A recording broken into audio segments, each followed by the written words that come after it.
Hello friends. ఈరోజు మా అత్తయ్య గారి దేవసం అంటే చనిపోయిన రోజండి.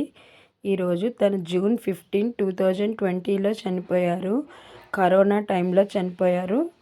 తను కరోనాతో చనిపోలేదండి. తనకి కిడ్నీ ప్రాబ్లం, దానివల్ల డయాలసిస్ కూడా ఒక 5 ఇయర్స్ చేయించాము.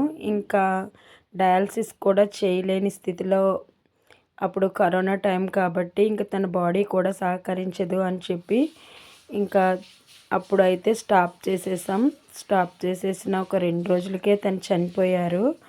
ఈరోజు మేము చిక్కుడుకాయ వేపుడు, అరటికాయ వేపుడు, అలానే సాంబార్, పరమన్నం, పాయసం, వడలు చేసి వాళ్ళకి ఆకుల్లో వేసేసి, అత్తయ్య మామయ్య ఫోటోలకైతే పూమాలలు కూడా వేసేసి దీపం పెట్టేసి, నేను, మా హస్బెండ్, మా 2 పిల్లలు వండుకున్న